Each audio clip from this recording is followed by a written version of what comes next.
where was it last time? Is it not too close, this one? Too close? No. No? Last time was correct. Okay. Shambho Mahadev. So in chapter 5, section 1, 511. So the fourth chapter meditation is over on the Agnis, where all importance have been given on the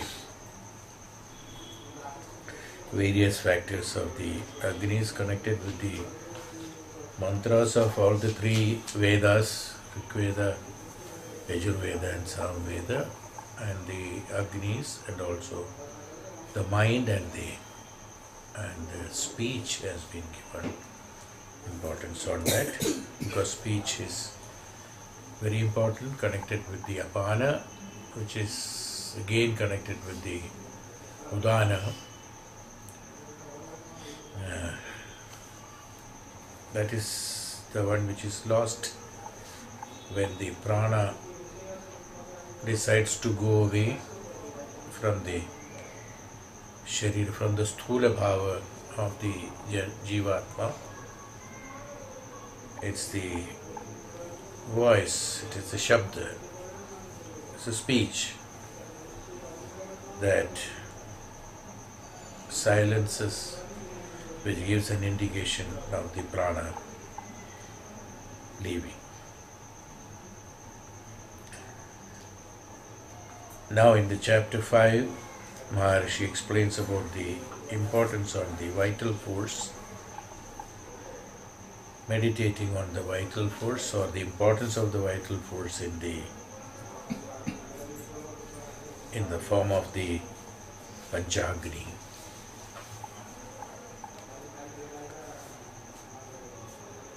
So the explanation comes here. Om.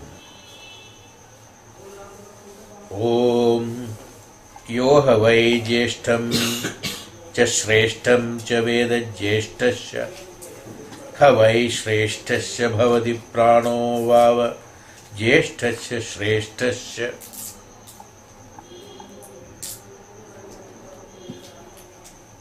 Yoha, anyone who knows by jyeshtam, that which is the oldest, and the shreshta, which is the greatest, surely becomes Veda jyeshtasya, the oldest and the greatest. The vital force is indeed the oldest and the greatest. Here the oldest and greatest is given here. Jyeshta and shreshta is given based on the seniority.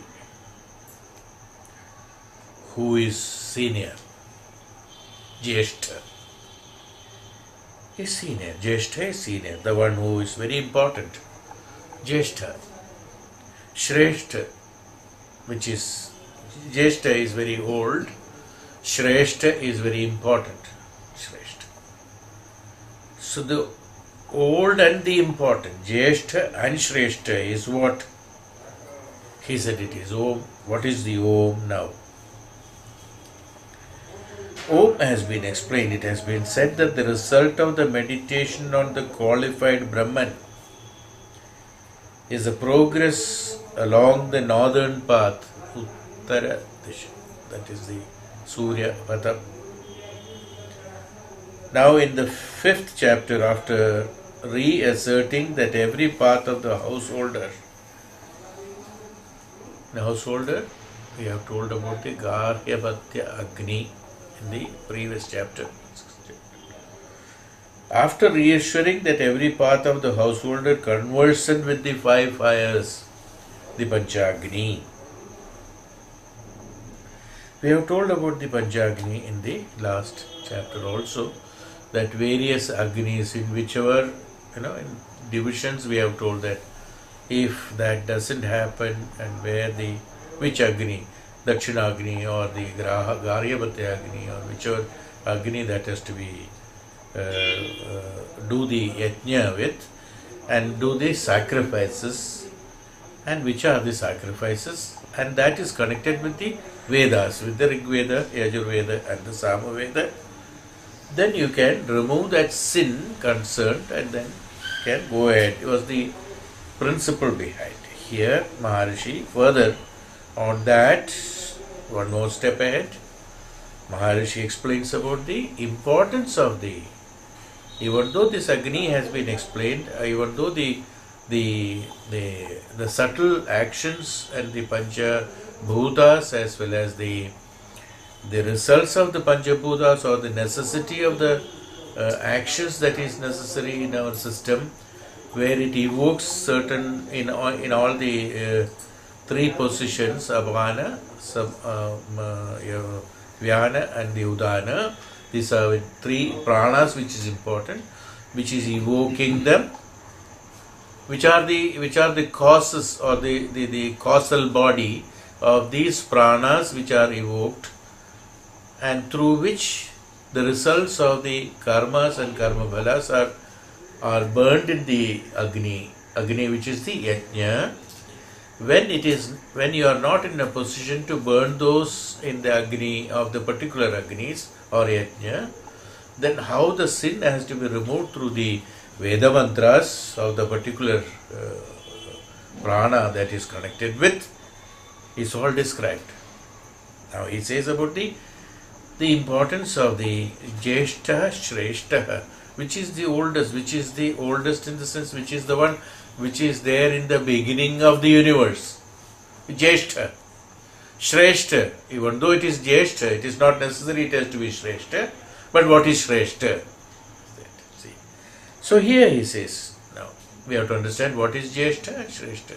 Ultimately it is both will be one as far as the universe is concerned. Om is considered to be jyeshta and shreshta.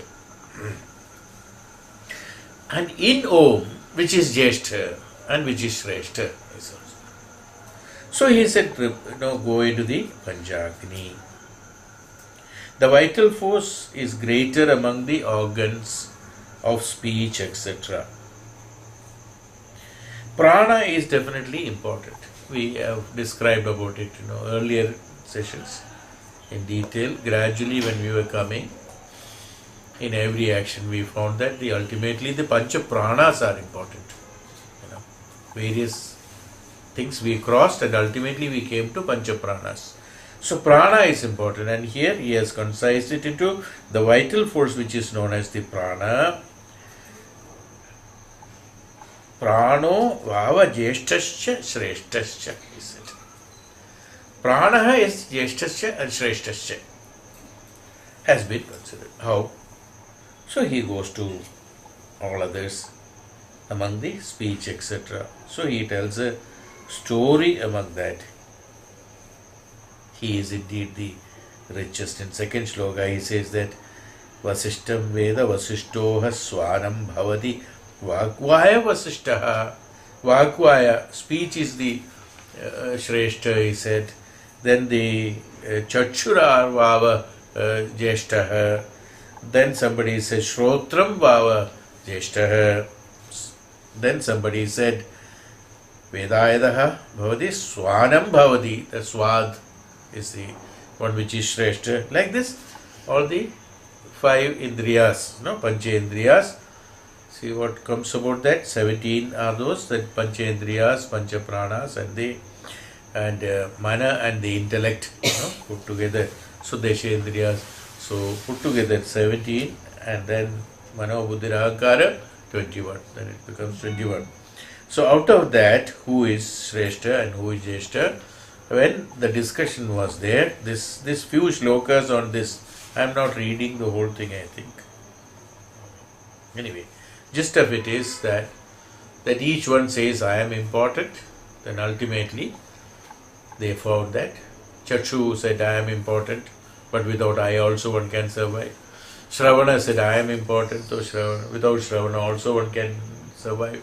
And the Swad said I am important, without that also he could survive. Ultimately, they found out that the prana is important. If the prana goes, nothing can function. So, who is important? The prana is important. And next to prana, who is important? The vani is important. Vakya is important. Vachaha, vagva is important because prana is very much, vani is very much connected with the prana. Others can survive, they are little away from that. The closest is the vachaha. The moment the prana decides to go, the first is the speech stops. The other stops only after that. So, the one who goes along is the vani, vak.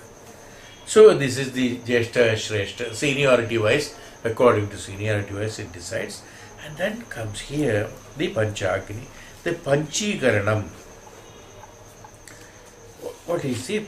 Again, the Om is considered to be the identity of the Panchikaranam.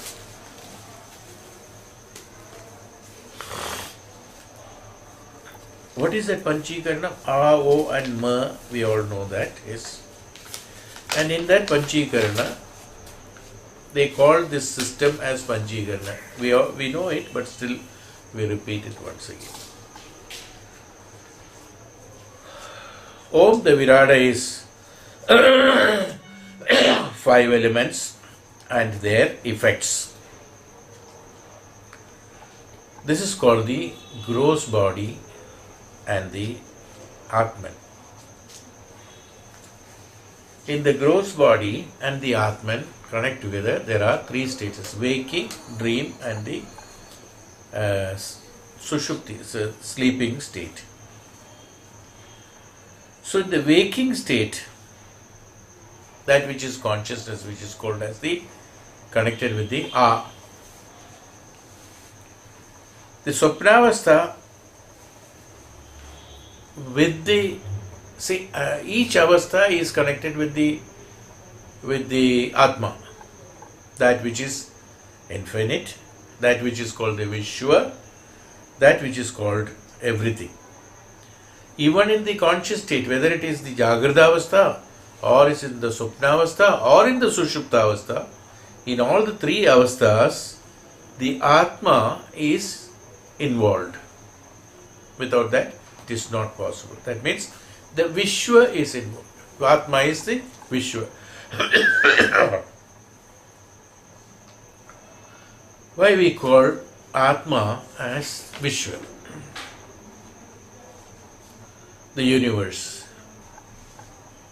As I told you some time back, each and every activity that we are doing, so I think a number of times I told, and in detail in one class I have told about when the childbirth was being explained, where we think it is a secrecy which is connected with only one individual or 2 individuals or things like that.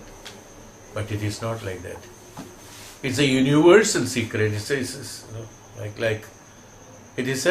not at all a secret. It is sacred, but it is not a secret at all. Because in order to have a function in the system, why? Because I am talking about the Vishwa, must have the bearing on which we are discussing. Otherwise you will lose the track, right? And you will misinterpret it to somewhere else.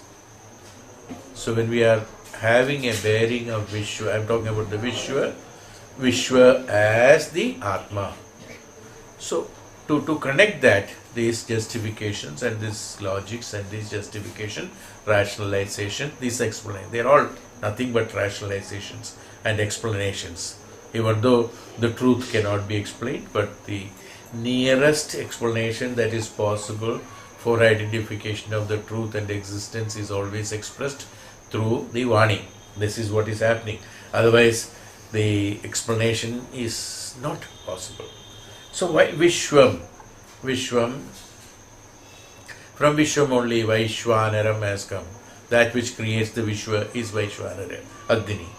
That Agni which is the Vaishwanara, that is the one which is the first which has come, and then it expanded, then water, then things like that. So why I said that Vishwa is connected with the Atma. So each and every activity, that if Vishwa is Atma, if the universe, what is Vishwa? Vishwa is universe. If the universe is connected with if universe is called as Atma, or if Atma is called as Vishwa, universe, is there any secret that is happening in an Atma? Is there any secret that is happening in the Vishwa? No, it's not. It is like a it is like a mountain or any other metal or material, you see. If you knock at one place, hammer at one place, the vibration of that is molecules which is traveling through the matter or the air, which transports it to to the other end of it, or the other end of the universe, even. When it is happening, is this knock at one point is concentrated only for a particular area and it is a secret only there? No. Can you stop that vibration after giving a knock to something? Can you stop that vibration going through? After speaking somewhere, there's a echo which is rebounces because of the vacuum. Can you stop it? Can you stop the vacuum? Can you stop the echo? You cannot stop the echo. Is it not? Same way, you cannot stop the information about an action done by an Atma, wherever it is, whether it is Jivatma or it is Paramatma. So in an Atma, which is known as the Vishwa, which is known as the universe, which is Viswam.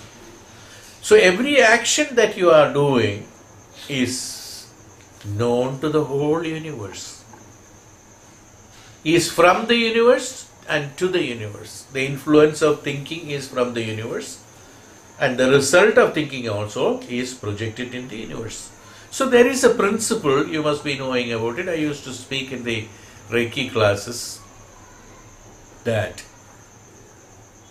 whatever we think, all the positive thinking, for justification or for clarification or for rationalization, we call it as all positive thinking goes and collects at one place, all negative thinkings goes and collects at one place. We used to explain about this. So when a person thinks positive, immediately those positive thinking comes and helps him to think more positive. And if a person becoming negative thinker and thinking negative, he is helped by those accumulated negative thoughts to become more negative, is what I used to explain. Now the justification is that now probably we have not gone into details those days, or nobody wanted to know exactly how this happens. What is the scientific process, how this happens? Simple. Now I am saying that since Atma is Vishwam and Vishwam is Atma, anything that is thought is also projected to the Vishwam, and that which is there in the Vishwam is also projected here. It is not, when I consider Atma, the Jivatma and the Vishwa as two different entities, then only the complication takes place. When both of these are one, that what is happening in any of these, which we call it as two, anything that is happening, it is all in one. So,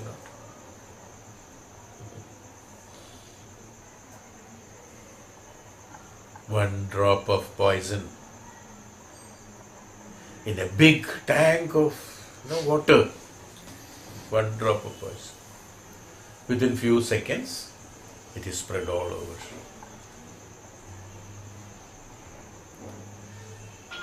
One drop of same way fragrance, same way it spreads all over within a fraction of a second.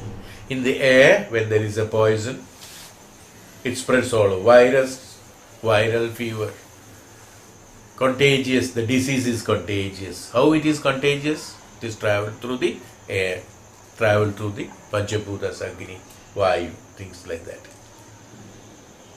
What is that contagious again? That what is happening in the air, that is happening to you. That what is happening to you, it's happening to the air. Is it not? Vishwam, Atma. Could you connect it?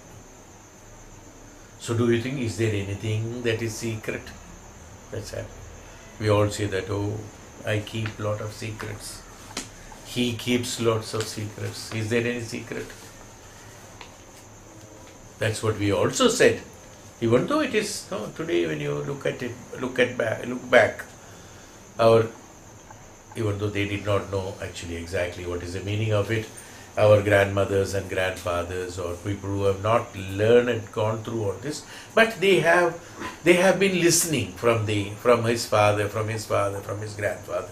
They say that there is God who is listening to whatever you are talking.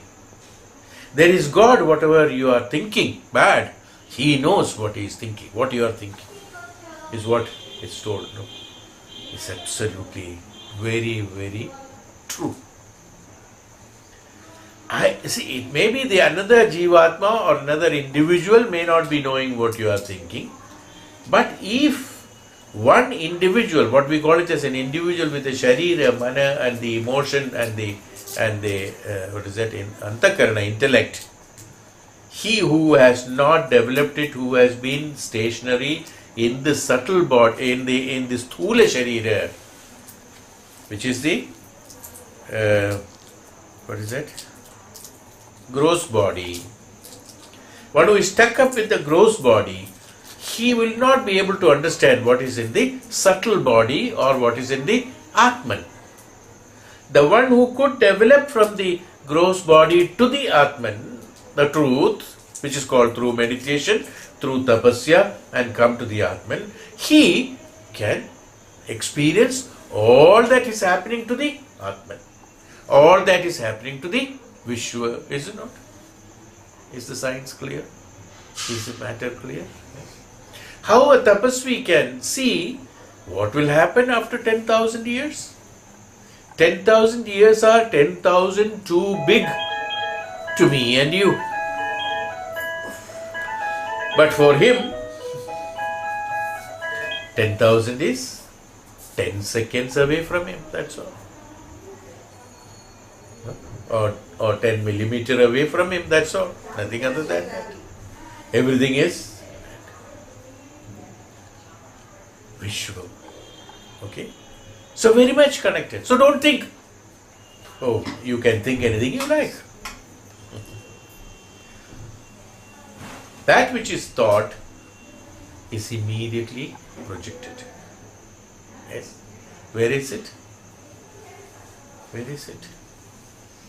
Do you have so much of place in you to remember all that?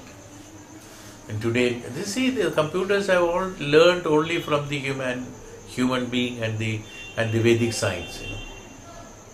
Today in computer there is a facility that you can store your memories in the Dropbox. Where is that Dropbox? Satellite. See? You don't have to keep it in your computer. Okay.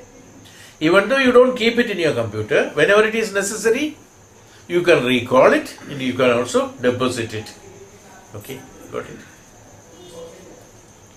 Is the Dropbox secret? No. Where is it? It's in satellite. Anybody who can approach the satellite, anybody who can approach the Dropbox, you can see it. Is it not? The one who knows how to approach the Dropbox. Same way. Atma, Vishwa. All that what is thought, because you do not have so much of space to. So that's why we call it, there is a language, People who have created language also is wonderful. The language, even English language, which has got very limited vocabulary compared to Sanskrit. Yes. Very limited. Most limited. Compared to Sanskrit, even in that, there is a word called, let me recollect what I have told you. Do you remember? Huh? You know that? What's the usage? Let me recollect, not remember. Let me recollect what I have told you. What's the meaning of it? I have to collect it from somewhere. Where do you collect it from? Vishwara. Is Vedic language, recollect. Can you connect? It's what I just thought. Using those words for facility of understanding, of course. I don't know whether this has been invented based on that. But I'm using that word in order to, for us to, but it suits, it matches, it suits. Recollect, let me recollect from somewhere, but it is not with me. That means it is available for you, but it's not with you. Let me recollect means it's available with me. Everything is like that. What is with you? The money that you have earned is not with you, it is somewhere else. Okay, let me collect it and give you. From the bank, from the cupboard, from so-and-so, from the almirah. Let me collect it and give you. It's not with you. It's in the Viswam. Are you getting it? Yes. So don't you think that the thought, that moment you thought something and then you shelved it out, even though you shelved it out, it is there in your account. It is connected with you. It is connected with that unit in the Vishwa. Whoever connects it to that unit with that path can see that. Not only you. You collected it and stored it at a particular frequency, and whoever can experience that frequency can see. Is why thought reading can be done.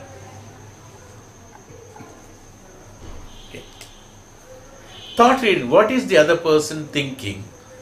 We go into meditation, pass on the energy, we travel in the same frequency, immediately you know what is that person thinking. It's called thought reading. So, yes. How the avatars, how Maharishis, how the great people, many people are there, so many people who can read the thoughts. How do they do it? It's all based on the frequency at which the thought is being created and sent and stored. You can travel it in that frequency, so you will be in a position to identify that. Viswam, I just wanted to tell you that the fact that you should understand, it's not that I can read out, and we read out and everybody accepts it. Nobody has a question for that. Viswam is Atma, Atma is Viswam. Atma is Sarvam, Sarvam Halvidam Brahmam, everything is Brahmam, Sarva Vyapi, Sarvam Brahmamaya. What is the meaning of all this? How is it? Is it justified? It is justified like this. That what is thought, that thinking that is there in you, they are in the prana. In one of the pancha pranas, it is assimilated. It's connected with the indriyas, and the indriya is connected with the prana. Everything is connected with the prana. We have learned it through these lessons. That is why understanding these up to 4th chapter is very important. Each and every minutest detail has been explained in this, and we have explained it much more than that. If I remember correct, to my limited knowing and knowledge. And you can imagine what will be more this, beyond this, quite a lot. But with this itself, it is beyond what we could understand. Each and every minutest point. So, each and every action. Now, if I am speaking, for example, I am telling, I am connecting with that again, the previous, but it is necessary to connect it. If I am speaking, to speak that speech, the apana is necessary for giving the speech as a speech, the sound and the strength. Yes, for that apana is necessary. Apana prana is absolutely necessary. If there is apana prana is weak, the person who is weak, sick, bed, see his speech, it won't be clear, it will be very slow, tired. We say that when somebody is talking over phone, you are sounding sick. Is it? What do you call? You are sounding ill. Why? By his voice we know that he is weak or strong or jubilant, sorrow, sad. All these things can be known. But first is weakness. So apana is the one which gives you the strength to the speech. So that's why speech is very important, connected with the Atma. So it is connected with the Apana. Apana gives a strength to the speech. If Apana is strong, speech is strong and firm, you see. And the heart chakra or the Vyana gives the affection and attachment, emotion of the affection and attachment to that Apana Prana. When it is connected with the Vyana Prana, it sounds loving, caring, compassionate. When it is connected with the Samana Prana, it sounds as an advice. See? The same words, when it is spoken, can be converted into love and affection, and same thing can be spoken through the Vyana is an advice. Everything comes through the throat chakra, no doubt about it. And when it is spoken through the third eye, that is the Udana, you feel it as a jnanam being submitted. That is the teachings. It's teaching. Jnanam, from the third eye when it comes. See. Like that, when it comes from the emotion, okay, sadness, other things are also from each chakra. So like this, could you get it? So which is important? Apana is important. Through the Apana, see how many pranas are activated. Why I am saying all this thing, everything is connected with the prana. Apana prana is creating the voice. Samana prana is making it as an advice. Vyana prana is creating that which is palatable to you to accept it through emotion of love, anger, and hatred, jealousy, and things like that. Yes. And the Vyana prana is also, sadness also is there, connected with that. And the Udana prana, when it is connected with the third eye chakra, Udana prana produces as the teachings. His teachings are wonderful. His advice is wonderful. His conversation was good, but his expression of anger was not good. See? What is all this? Everything is speech. Vang. Right? Everything is Vang.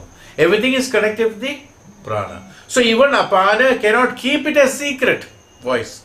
That voice has to travel through these. When the voice has to travel through these pranas, expression, all these pranas are connected with the Udana prana, which is the prana.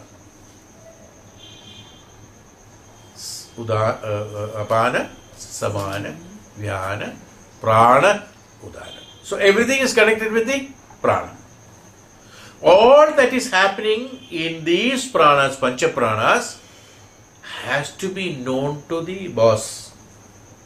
Who? The prana. Everybody has to report that, it has to go through that only. Unless his signature is there, nothing is given.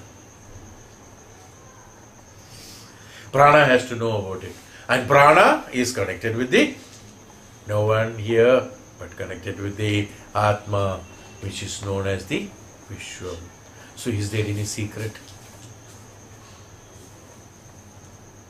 Anything that is happening, any action, inaction, unaction, everything, anything that is happening in the Atma, in this one, is also known to the Vishwa, to everybody, which we call it as God knows everything. God knows what he is thinking.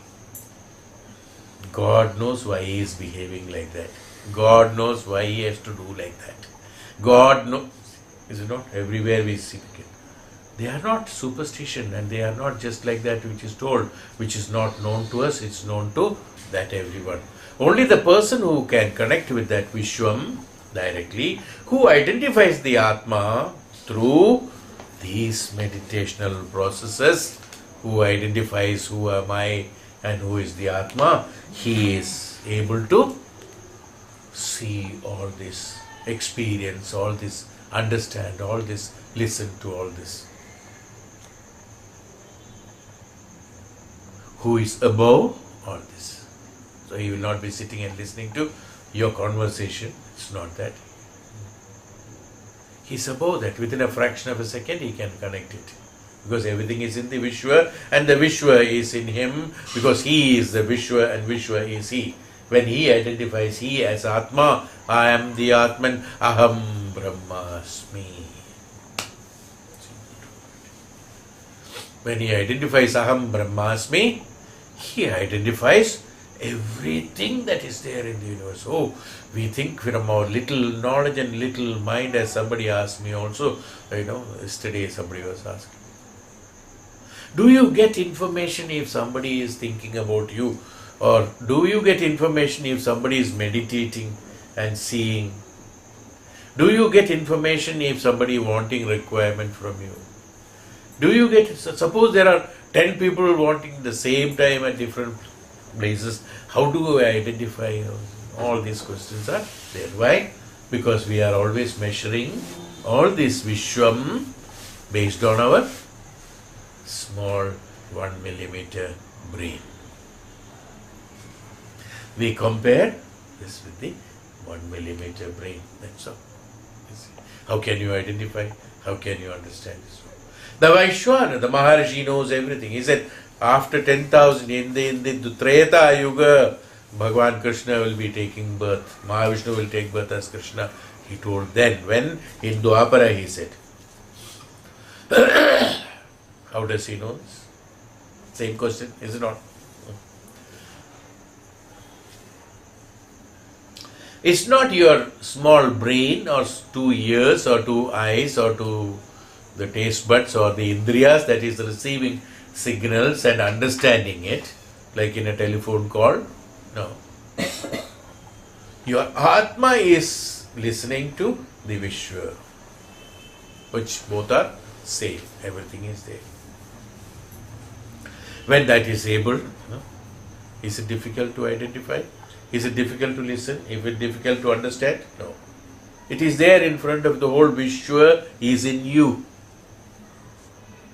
See, your capacity is spread all over the Vishwa. The Vishwa is you. It's not this small, it is the Vishwa. That's why the sthula bhava or the macrocosm, we call it. So, the Om, so he said that the sthula bhava, which is known as the gross body, sukshma sharira, the subtle body, and the causal body, which is called the Atma, which is causal body and Atma is the Karana sharira. Sthula sharira, sukshma sharira, Karana sharira, and Atma. So sthula sharira, the gross body, when the conscious mind, when you are, we call it as awakened, not awakened, waking state, not awakened state, that's different. Waking state, where your indriyas are, awake. The indriyas are active. Indriyas are able to collect the experimental experiences from this universe. When the Dashendriyas, not only Karmendriyas, the Dashendriyas, not Panchendriyas alone, Dashendriyas. All the Dashendriyas are awake. That's called the gross body. With the Antakarana, with the Ahankara, which is the Antakarana intellect. Yes. So they are also, the Indriyas can function, the mind can function, or the Indriyas can function only when the Praana is there. Yes. So that is called the A of the Om. A, Oma, and when you divide it, the A is that the gross body, which is consisting of these Indriyas, the Shendriyas, intellect, and the Mana, which is definitely active, And these physical gross activities, they are known as the gross activities. Sthula sharira, sthulata, which is there from the material, you identify and then receive informations and the collect informations and they act according to those and receiving the experiences, experimental experiences, anubhava of the experiences, where your enjoyment, pleasure and pain is there. Your sadness is because of that and your happiness is because of that. You identify yourself to be a sufferer. You identify yourself as a responsible man. You identify yourself as a jnani. You identify yourself as XYZ, whatever position you are holding. You are a dukhi, you are a sukhi, you are whatever it is. All these identities are based on your waking state, conscious mind, which is connected with the mana and the sthula sharira, where indriyas are active. And these indriyas are active, again, see, nothing is a secret again. Remember, I am talking about the Viswam, again, connected with the Viswam. Indriyas are acting, or all your experimental experiences are happening, is known to your Atma, because without the Atma being present, without the energy being present, without the Prana being present, you will not be able to do anything, even sleep. Don't think, oh, let me sleep. If I have nothing to do, let me sleep. Even you cannot sleep without Prana. Sleep is an activity, very important activity. Sleep is very important activity than your writing and eating, than your seeing and talking. Very important activity, which needs definite strength, definite understanding, definite proposition of the balancing of the physical body and this subtle sthula sharira and sukshma sharira and karana sharira. There has to be a balance to it. Then only the sleep can be coordinated with your system. Yes. The sleep, in order to coordinate with your system, is not only that weakness or tiredness or illness, that make you sleep. No. We call it as, one who is tired, he will sleep faster. Yes. It is there, the physical body can, but the mind also has to sleep. We have also different stages, no? Swapnavastha, Sushuptavastha, Jaagrithavastha. And in the Sushuptavastha, we don't know anything. In the Swapnavastha, early morning, we are in Swapnavastha. As soon as you lie down, it is Swapnavastha. Afternoon you sleep, it is Swapnavastha. It's not a deep sleep. Sometimes deep sleep. But the Swapnavastha, you are aware, not aware, aware, not aware. Everywhere the prana is necessary. Everywhere energy balancing is necessary. The prana has to know everything. Okay. So the gross body, which is experimenting and experiencing, has to have the support of the prana. Right. Now, if that prana which is there in you,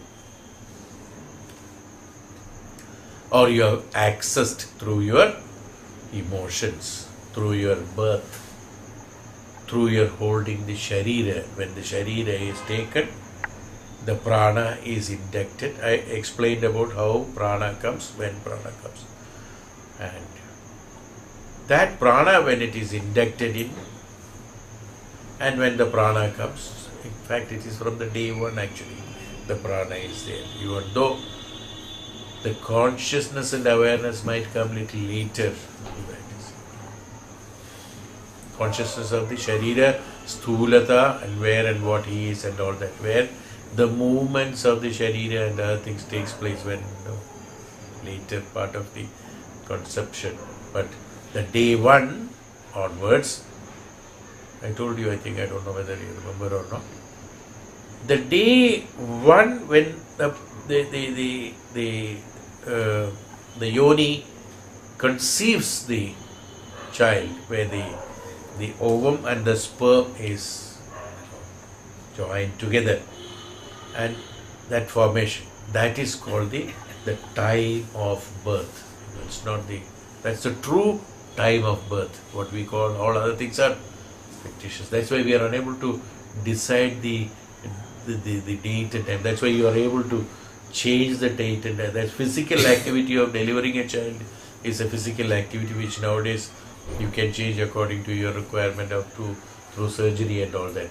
But whereas the other one is it's an automatic system which nobody can program it, it just happens.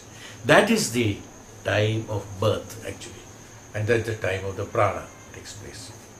Yes, and that prana, all the pranas, that's right. Only that is why, according to astrological calculation today, there are so much of variation.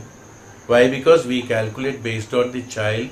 Then second option is when the head touches the ground, they said. These are the explanations given. 4 types they have given. The first, the actual time of birth is that when the Janma of the child is born there in the yoni. The second consideration, more or less to attach with that, is when the head touches the ground. Bhumi. That ground in the sense not touching the ground, that means touching the universe. When the head is exposed, the moment, that first moment when the head is exposed. That is the birth time. It's supposed to be the birth time. Third, when the whole child is born. That's the third option. Fourth option is that intentional taking out the child through surgery and things like that. Is the fourth option taken as the time of birth, which is absolutely very vague when you calculate according to that. According to astrology. And even though we say that there are attractions of the planetary system towards even though I too have thought of it, earlier when I did not know about it, that the planets have got a connection with the person who is born on that particular star, which is absolutely wrong. Today, I have studied that, that's why I am saying that. Absolutely wrong. Now you imagine, you have read about the Mars. We have ejected one satellite towards the Mars. When will that reach there? When it is traveling at a speed of 150,000 kilometers per second, and that satellite will reach Mars in 25th or 21st of November 2014. How many months it has taken? More than a year. It has to travel at that speed through this orbit. That is the distance at which is there. Now, a planet which is known as Mars, which is we call it as Mangal Dosh. And why I told Mars, specifically, now we are talking about Mangalik and Mangal Dosh and all that. People connected with the planet Mars. Mars is so far away, and the moment you release yourself from few kilometers, I don't know how many exact distance, I don't remember. After crossing particular amount of certain amount of kilometers from the Earth, your gravitational force to the Earth is finished and you are in a vacuum state. And after vacuum state, there are so many other planets between Mars and the Earth, is it not? That's why this satellite has to go through elliptical travel, because it has to cover the distance like that, like you are going into a hill. That's how it goes. It's not going like that directly. It has to go around like that, and then go. Why? Because of all these obstacles and the area of attraction and things like that. Calculating on that.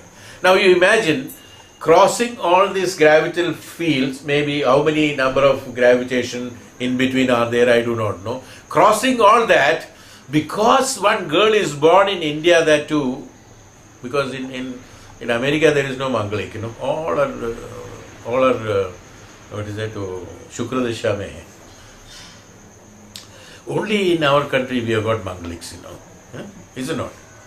And in this universe, after this Earth orbit, After this Earth orbit, number of planets are gone, and in this orbit, from all over the world, a small portion which is invisible in that when you look at the great map, it is small at one corner. It is like this. You see, that's India, and there one person in one house is born. That Mars will come and attract that person. Is it possible? It's Mangal. So, I'm not talking about any other thing. Now, if we have got a wrong concept that it is the planets because of the vibration, they have got each and every planet has got a different vibration and different gravitational force. Depending upon the vibration, the gravity is determined, and the gravity is based on the vibrational distribution from that, and the distance of gravity from the planet is based on the vibration of the planet. Whatever may be the vibrational frequency, this planet's vibrational frequency cannot attract that what is in the Earth, is it not? Is it clear? How one can be Mangalik is some other calculation. They are certain other. So it is not the planets. We call it as planetary position in astrology. The word planet using there is not the planets what we are talking about. The planets what we are talking about is that the constitutional distribution of the characteristics of the individual based on his past karmas. Certain calculations have been made and they have been named as Buddha, Mangal and Brihaspati and things like that, because that was the name of the planet. So they put the same name here in order to have an identity of that. And then they said that Brihaspati is a guru, Brihaspati is a Deva Guru, and this is that, Buddha is Buddhi, Bodham, Buddhi, and connected with the Buddhi and all that. Shukra is based on prosperity. They have named them because of the same as the planets. That's all. It has nothing to do with the planets that is there in the universe. No, it is not that. It's not a subject, but I just deviated from that. So having deviated, I wanted to complete that. That's why I said. So in case you have any misconception, anybody has any misconception of that planet, which is the one which is attracting, and depending upon it changes. Oh, the planetary position has changed. No, there were so many discussions when this moon has changed its this one, and Mangal has changed its position, and so has changed its position. So it will be bad for the Earth, good for the Earth. Nothing. Earth is totally independent. Every planet is independent, working on its own axis in both directions. Nothing is happening by changing of these things. If there is a serious change and if there is a collision, then only something will happen. That will never happen because of its own gravitational field. That's totally different. That's where the God's decision takes care of it and saves us. Don't worry. So this. What did I say? That Vishwa. So Vishwa is what? Vishwa is that complete universe, Including this Atma has got the knowledge of the complete universe, including all these places, Mars as well as Buddha, as well as Earth, as well as Moon, as well as Sun. Everything is called as universe.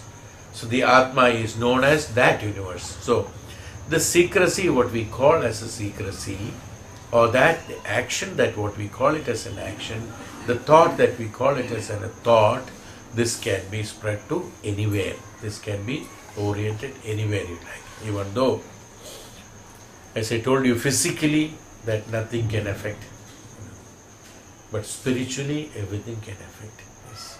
Even though I said that I have separated physically, according to physics, according to physical science, I have separated identification of independent units of Earth, independent unit of Mars, independent unit of Sun, independent unit of the Moon, but they are all in the universe. They are all in the universe. Even though they are identified as separate, they will not have any inter reactions, but there is always an intra-reaction.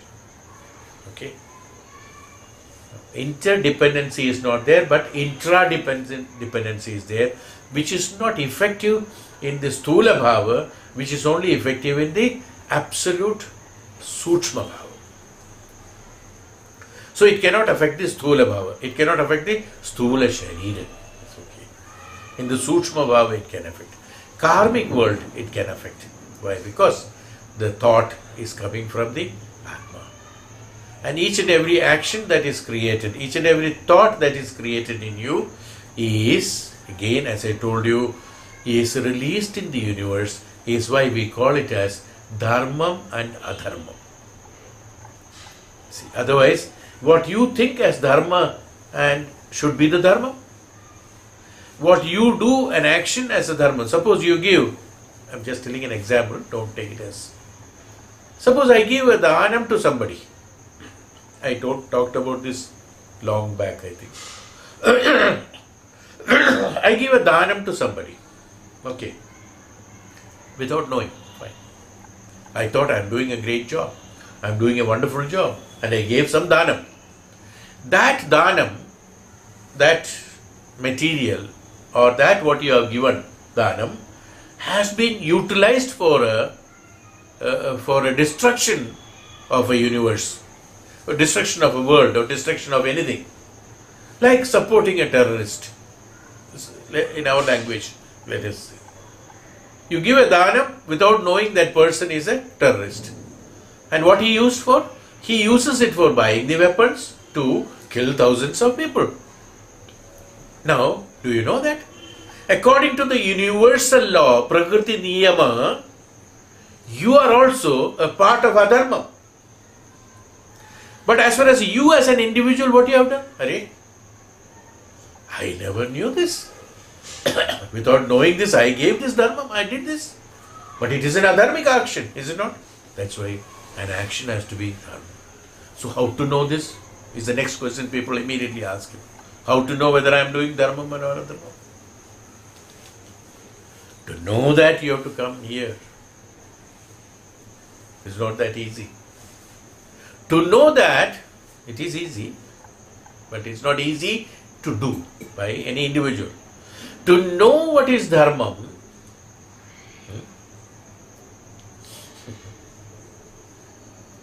and what is Adharmam, what is the Dharmam and Adharmam, what you have to do is that you have to undo what you know.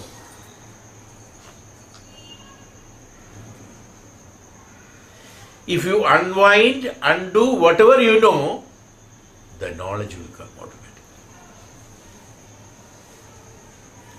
The obstacle to your knowing the Dharma, the obstacle to the knowing of the Jnanam, the obstacle to acceptance of Jnanam, revelation of the Jnanam, realization of the Jnanam, realization of the Brahman is what? That what you think you know has to be renounced. Then only this can be known. Now, all the processes in this universe, in Vedanta, you will find everything, all the exercises, including meditation, dhyana, tapasya, everything is meant for unwinding that what you know, unwinding that what you have, unwinding that what you don't have. The haves and don't haves and knows and don't knows have to be revealed, have to be released, and then the jnanam will be there, dharma will be known. Otherwise, the Prakriti Dharma cannot be understood. And Prakriti Dharma is the one which will be imposed upon you, absolute discipline. There you do not have any control. As I told you, for echo, stopping an echo, creating an echo, you have a control, don't speak. Don't speak, it will not create an echo. The moment you speak, it will create an echo. Echo, you cannot stop it. Karma is like that. Karma is like that echo. The moment you do it, it will echo. It will give you the result. That's all. So you should know What karma should be done and how it should be done is called the Prakriti Niyama. Even though it will create an echo, let that echo be created, but it should not be disturbing me and others. So a karma that's why we said that karma should be done in order to exhaust a karma, not to create a karma phala. So an echo will come back to you, what you have spoken, the same thing will come back to you. So you should speak where the echo is not there, so it will not come back to you. Simple. If you speak somewhere where it will not come back to you, that is exhausted.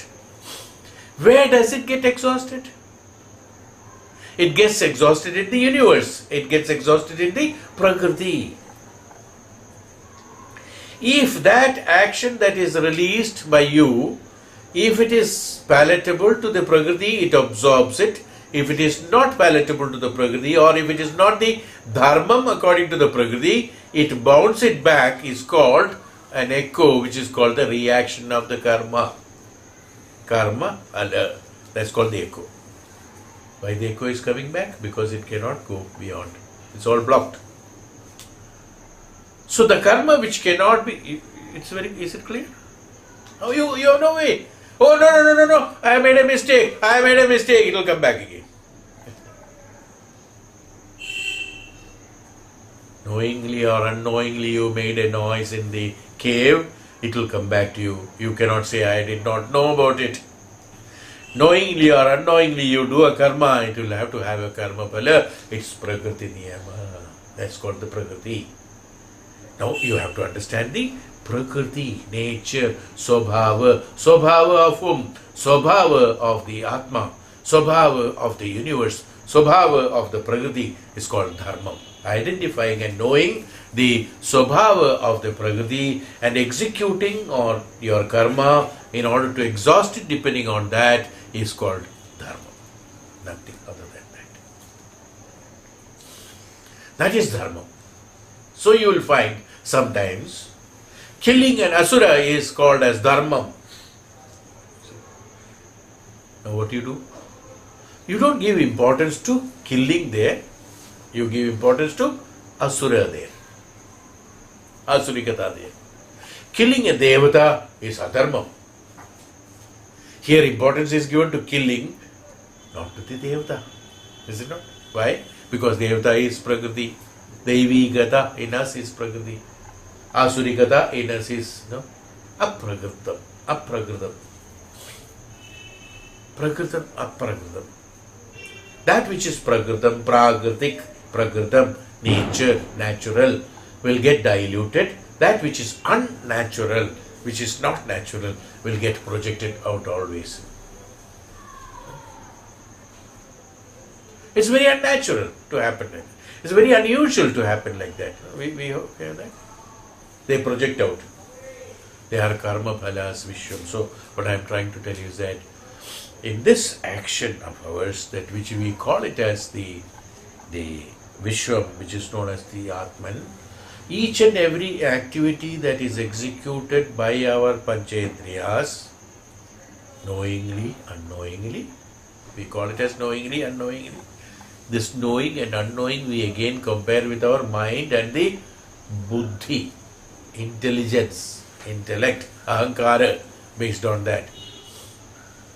To them, if it is known and unknown, is only that what we are trying to understand, but we cannot, based on that, we cannot decide and we cannot depend on that. The dependency has to be in that where there is no change, static. That which is changeable, what is the use of depending on that? Mind is changeable and we depend only on mind. My mind says, my mind said about 1 minute back and now my same mind says that I have never told you that.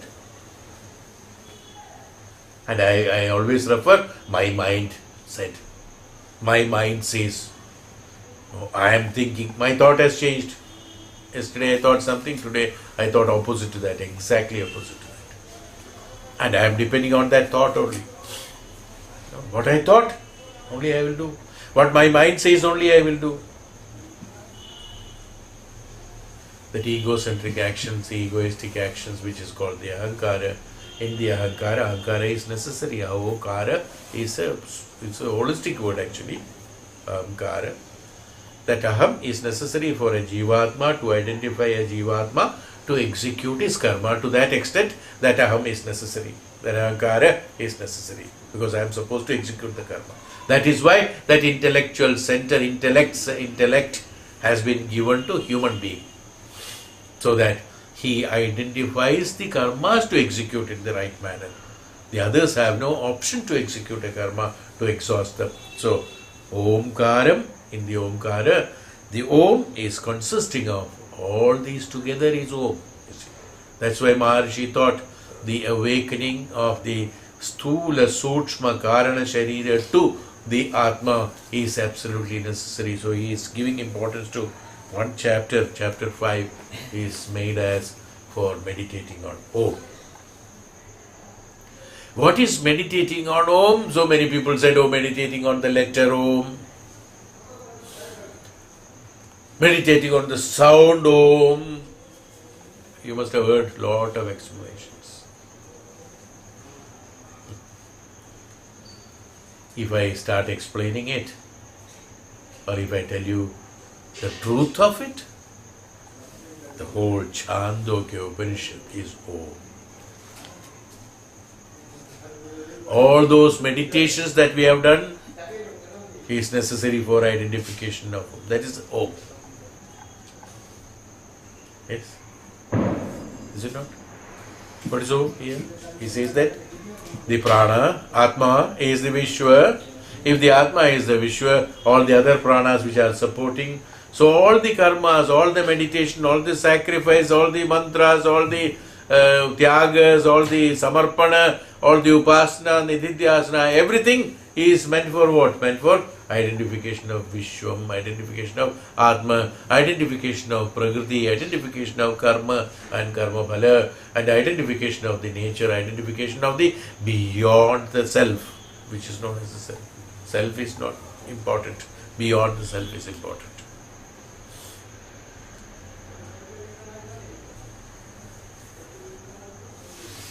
Ramana Maharshi said, who am I? Many people have misrepresented his meditational practices. Oh, he is only teaching that to identify who am I and what am I. That means everything is connected with the I. What is the meaning of that Ramana Maharshi's principles of identification of who am I and what am I? As I told you, that what you do know, you undo what you know, then you know what is should be known. So if you know what you are, then you can know what is actually you. That's why, who am I?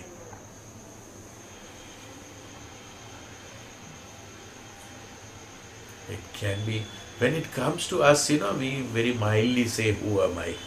But actually what Ramana Maharshi has told, who am I? He said. This is what big question mark. That's how he has asked. But when we read it, oh, who am I? See the difference? Because it's suiting us, So he told to identify me only. Ah.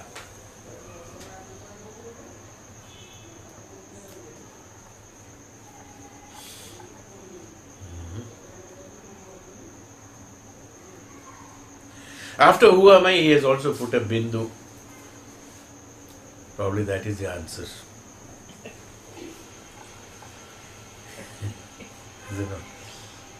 Atma is Viswam. Atma is that. So remember, see, before you do the meditation, you should know. Meditating on Om in the sense, not on the letter Om, even though the letter has got a significance. The writing of Om has a significance because it is on the basis of certain principles. The letter Om has been given. They have significance, they have vibrations, they have identity, they have it has its own importance. Okay. But that is not here what Maharishi says about the Panchikaranam of the Atma, a Panchikarana of the Om, Panchikarana of the Atma is not that. The thought, it is that you meditate on the sthula bhava of the jivatma. I'm not talking about the sthula sharira. Sthula bhava of the jivatma. What is that sthula bhava? Sharira, indriyas, conscious mind, awakened state, and then the pranas in that, and the karmendriyas in that, jnanendriyas in that, ahankara in that, mana in that, put together is the sthula bhava. Everything is sthula bhava. Meditate on all this. Sthula bhava. In the sthula bhava, again in the here, he said about the waking state, swapnavastha, and the sushuptavastha, dream state, and the sleep, deep sleep state. So, first of all, sthula bhava, meditate on each and every activity of sthula bhava. In Panchedriyas, all activity of Panchedriyas, and the Shendriyas, all the information centers, then all the Pancha Pranas, yes, then all the activities of the Pranas, thoughts, actions, creations, expectations, renunciations, and all that is connected. Everything is connected with the sthula bhava, which I said. Now you see. Now do you agree? It's whole Chhandogya Upanishad. So in Om, he says basically A, in the Apana, meditate on all this sthula bhava. Not sthula shari, sthula bhava of the jivatma, sthula bhava of the atma, sthula bhava of the prakriti. Meditate on sthula bhava of prakriti. Not only you, not only your sharira, everything have sthula bhava. Everything on the sthula bhava. How you grow, how you are born. We have explained all this in this Upanishad. I'm just, because after this chapter is different. So I have to conclude it here. Certain things. So whatever we have learned is all conclusive here. That's why, see, gradually he came and the whole thing he has concised in Om. The whole thing concised in Om. So now I am taking you back towards the revision of that. Now we have spoken already about all this. All this meditation we have spoken, some of the meditations we have already done. So renunciation of all this, renunciation of the activities of the sthula bhava of the prakriti, of the jivatma. Swabhava, sthula bhava of the swabhava has to be done. Is why tapasya is necessary, meditation is necessary. That's how you can renounce your sharira. You remember I have taken a class on renouncement of sharira. Burning to Agni. It's burning your whole body. You remember? Now, what I have done? The sthula bhava of the sharira, prakriti, sthula bhava of the prakriti of your jivatma is converted, transformed into the form of Agni. That's all. Yes? Converted that sharira. I have not destroyed it. You have not destroyed it. What have you done? You have converted yourself, transformed yourself into Agni. You have not destroyed you. Which is a part of the Panchabhutas, which is a part of the Prakriti, an important part of the Prakriti where there are no impurities in Agni, there are no impurities. So when there are no impurities, the principle of taking that meditation is meant for. This is the meaning of it. When there are no impurities, that transformed Jivatma into Agni is a swabhava of Prakriti, not sthula bhava. It's a swabhava of the Prakriti. When it is a swabhava of the Prakriti, it is a swabhava of the Purusha. So what happens? That transformed status of your Jivatma into Agni will not commit any adharmam, execution of any karma based on adharmam. It will execute only the karma of the dharma in the Prakriti. That same Agni, Vaishwanara, the same Agni, can be born again as something, but that will be the representing factor of the Agni. which is called reincarnation. Are you connecting it? It's all Viswam. A Jivatma who is a tapasvi, suppose a person who becomes a jnani becomes a tapasvi, he releases himself as the Vaishwanara, fifth layer. Fifth layer is all consumable, so everything is dissolved there. He becomes great jnani, he goes into the fifth layer. He has transformed himself into, in all respects of the Sukshma, the sthula bhava, sthula sharira, Sukshma sharira, Karana sharira, everything put together, everything has been burnt and has been transformed into the Agni, and that Agni, which is connected with the fifth layer, which is consumable to the Purusha, which is a part of Purusha, one of the part of Prakriti, ultimately to the Purusha, doesn't own his own body or his own identity. This Agni, Vaishwanaram, doesn't have an identity of its own because it has merged with the swabhava of the Prakriti. So from the swabhava of the Prakriti, who doesn't have an identity of its own, is born. When it is born, does it have an identity? That which doesn't have an identity is born as no identity, is a reincarnation. Such people are known as the Brahma Sakshatkaris, Brahmacharis, who are gurus, who are supposed to make others transform into the same Agni. That is why they say you merge yourself into Guru. Why? He is an Agni, he is a Jnanam, he is the Agni, he is a Prakasham. You understand what is the principle being there? So what happened? You have transformed yourself into the Guru in the sense of, again, the Agni of the fifth layer. Transport yourself to the Purusha. Is why in the Om, this sthula, why I am saying all this? No, sthula bhava. We are concising all these meditations. So don't think that it is only meditating on a particular letter or a prakasha. It is meditating on all this. So we have to do all these meditations whereby this, in the minute level, everything that is there, you think it is you and yours, has to be renounced into the status of the Agni. Then only you become the part of the universe, part of the Jnanam, part of the Guru. When you become the part of the Guru only, your ownership of identity or ahankara is not there. That ahankara should not be there. When that ahankara is there, then only you own your own illness, your own sadness, your own ownership programs and all is happening, even though they are all absolutely false. As I told you, each and everything is connected with the Vishwa. So each and every incident that is happening is also connected with the Vishwa. You cannot stop it. Can you stop something coming to you? Can you stop a thought coming to you? They say you can. You can. Yes. The answer is yes. But not easily.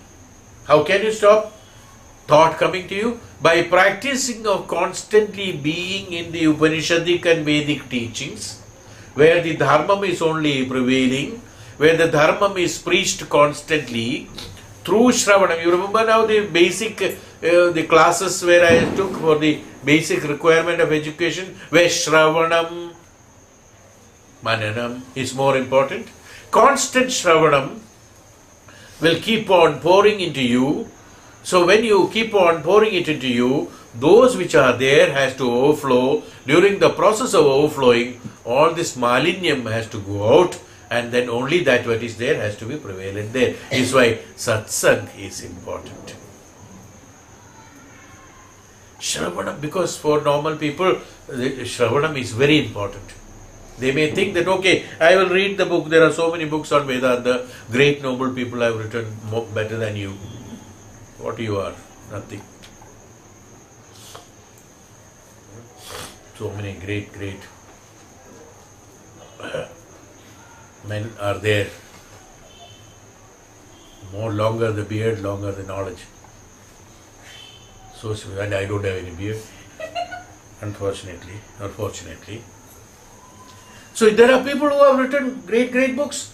There are people who are speaking much greater than you. And so they have written that. I will read it. Written by him is true. I agree with him. With great respect towards that great knowledgeable man. No. But who is reading? There only I have objection. You are not supposed to read. You cannot read it. Yes. Well, your reading will change the voice. As I told you, who am I and who am I? The voice will change. There only the problem comes. So don't classify such things. So in order to do that, so the knowledgeable men, they themselves have told, the great noble men in the Upanishads, dharmically, the Mahatapasvis and Jnanis have told, Shravanam is the prathama requirement.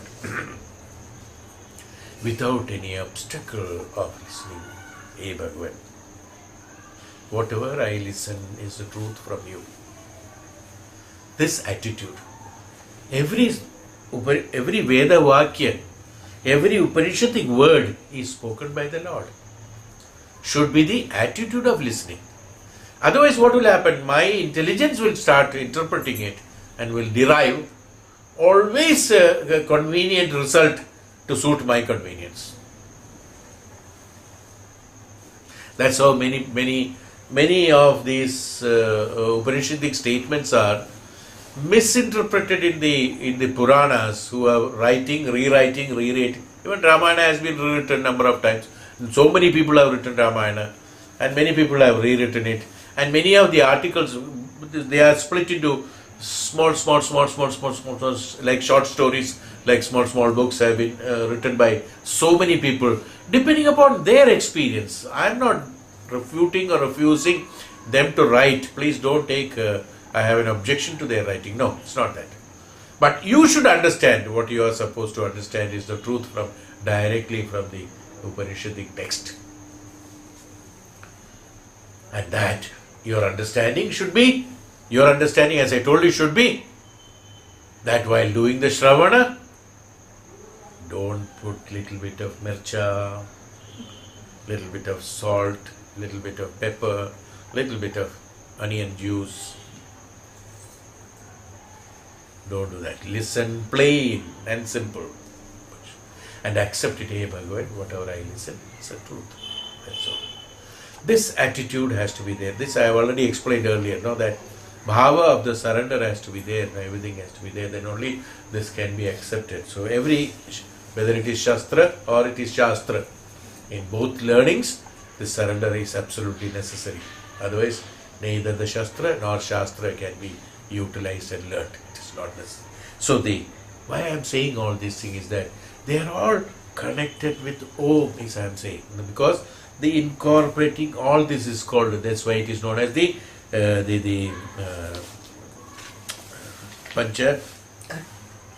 Panchikaranam.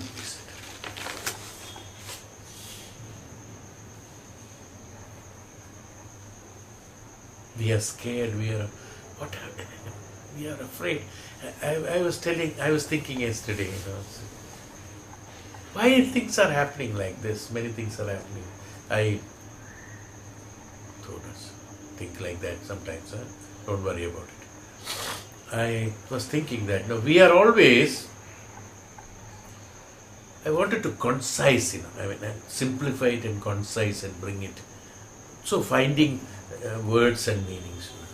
I found out the whole thing can be reduced to two reasons. How we are living, and what for we are living. One is that we are scared of scared of my security. Okay. Second is that I'm working for security. One is that scared of security. Another is doing everything for my security. Is it not? Am I right? Could you get it? What is it? I am afraid of everything. it is going to insecure. Insecure. That's not happening. Oh, what will happen? That's not happening. What will happen? That's not happening. What will happen? This man dies. What will happen? And this man lives. What happened? He gave a birth to Krishna. So, who was scared? Kamsa was scared. Somebody is born. Somebody is scared. Something happened somewhere. Somebody is scared. I'm scared. And everything. We are all afraid of our security. Am I right? What will happen after my death? Whether this fellow will burn my body or will bury my body or will throw it out. I'm scared about it. There are people who make a will. After my death, Lord leave, you see. Also written there. This has to be done. Who all supposed to go along with the procession also is there if they are not dead already. Yeah? And which route to take. How much money to spend, where it has, who has to be fed after my last dinner has to be served. I'm not exaggerating. There are people who have written will. I don't know. You must be knowing it definitely. There are people who have written wills.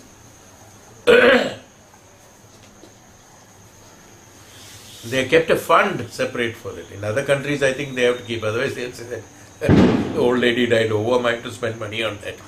I'm not bothered. It's better not to go there. Let the corporation take care of it. They will not bother. India, of course, still we are better. At least we have got that Dharmam. We will not have father, mother dead. They, whatever it is, they beg, borrow, steal. They will do something. Kuch bhi karega. Hum log ka, this our culture is good that way. The others, they will never bother. They will go to hell. That's it.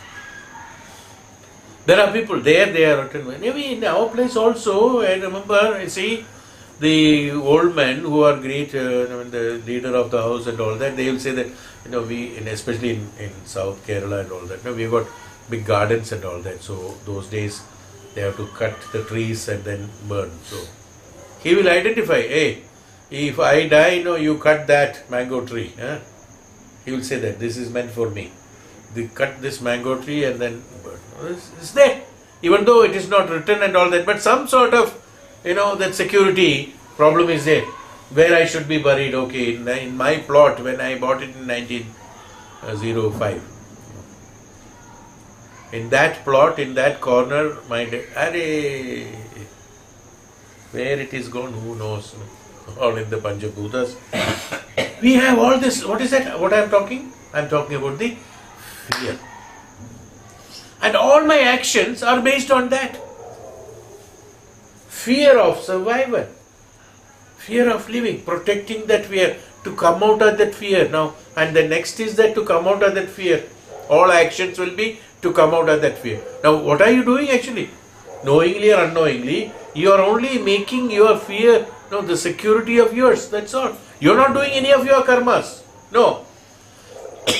You are blind with that actually, You are blind with that. So you are only ensuring your security out of that fear. Imagination. That fear is only imagination, is it not? We can't help it. We can't do anything. How to stop our death? We cannot stop. How do we die? We don't know. Whether it's on the street or in the house or in somewhere else, we don't know. There are people who are well off, right? I remember one day I was talking. I still remember, it was a shocking news. I was in Guwahati at that time. One Birla who was the owner of the estates and all that in Guwahati, I think, he flew there and it was blown off, and he died in that flight. What is his name? I don't know. One Birla. So very nice. I think I was told he was a very good person and things like that. This Birla, you all must be knowing the name. So this Birla died. Now imagine his private flight. I think it's a helicopter or I don't know what. I think it's a helicopter because they land in the estate and then he was going to that place. So it was blown off and he died there. Now imagine that gentleman. Now he is a very rich person, definitely. Great industrialist, great personality. He has got enough places to die very comfortably. All people comfortable. Nothing. No one. He and the pilot both burned in that small aircraft or that helicopter in mid-air, never allowed to touch the ground also. I'm just joking. But you see, this is a fact. Nobody knows. But we want to protect that fear which is not known to us. And all our actions are based on that fear. All our actions are see, you look at it, many of our actions, you look back, are only to protect that fear. Next. Second is that to make you secure so that such fear should not take place is the next action. Both are same in one way or other. So whole of our life is spent only on protection of the, or expectation and protection of the security or insecurity or security, whatever it is.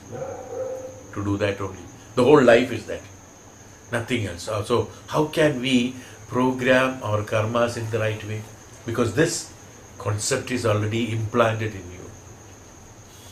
Now, in order to remove that, consciousness in the awareness in the sthula sharira, in this one, where the indriyas are functioning, you have to come into that meditative posture where shravana is necessary, lot of listening of satsanga, and say that this is death. Death is nothing. It is not to be scared of. You don't have to prevent it. You don't have to protect it. You don't have to take an injection in order to prevent an infection of death.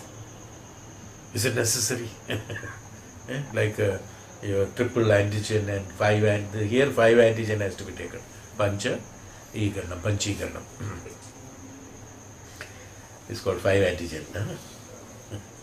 This is necessary. When it is taken, you understand this. How beautifully it is written. Is there any security necessary? Is there any security necessary for us? What security have we? What security is necessary in order to just do our karmas and go away? What sort of permanency you want? What? We always think that when we talk about others died, oh, my friend who was, my colleague, he died. There, my great grandmother died, my grandmother died, my so and so died. I always think I will never die. You thought that? Whenever we talk about others' death, even growing old. I myself was wondering one day, when I see an old man, and I always say, look at that old man. I don't realize that I am also an old man. I realized only when that fruit wala called me, Dadu, aap kaise hain? Are?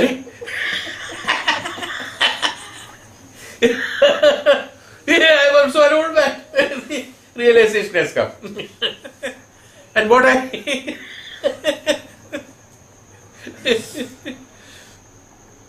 even though jokingly said, is it not like that? I don't recognize me when I am addressing someone else. I think, this is what it is. So, why I am saying all these things? These are all very necessary.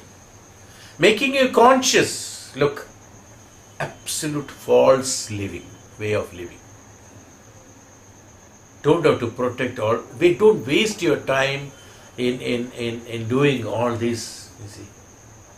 And waste your time. Just do the karma, dharmic karma, where the spirituality is the truth, all other things are. Okay, they are all good. Do good. Okay, nice. Nothing wrong. And this is absolutely necessary. There's an option. Even if you don't do Dharmam, you don't do Dharmam. Maharishi who is sitting and meditating, how many houses he is building for poor, how much of money he is giving as Dhanam, 1 rupee, 10 rupee here, and in the hundi, in temples, hundis, how much money he puts, he himself doesn't have anything. But he is a jnani, he is a tapasvi, he is a Brahma Sakshatkari. It's an example there. See.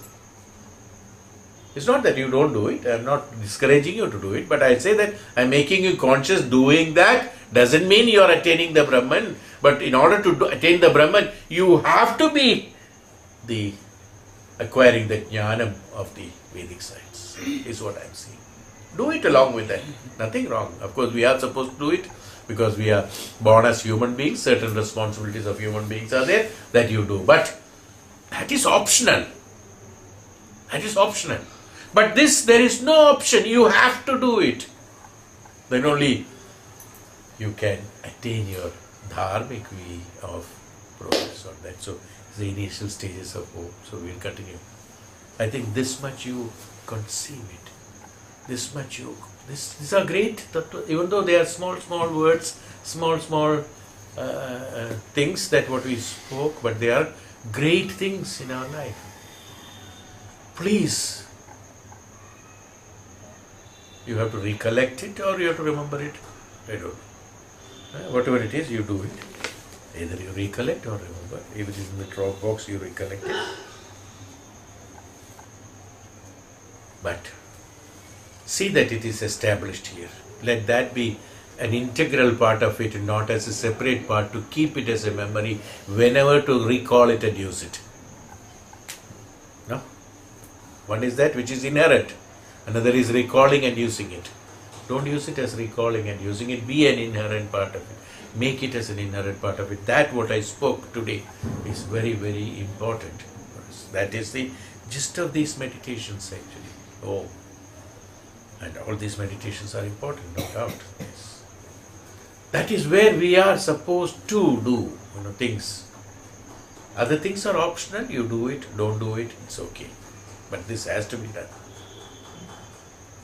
Is the truth, is what the Maharishis and great knowledgeable people and great noble men tell us. I think we should honor them. Oh, Shanti.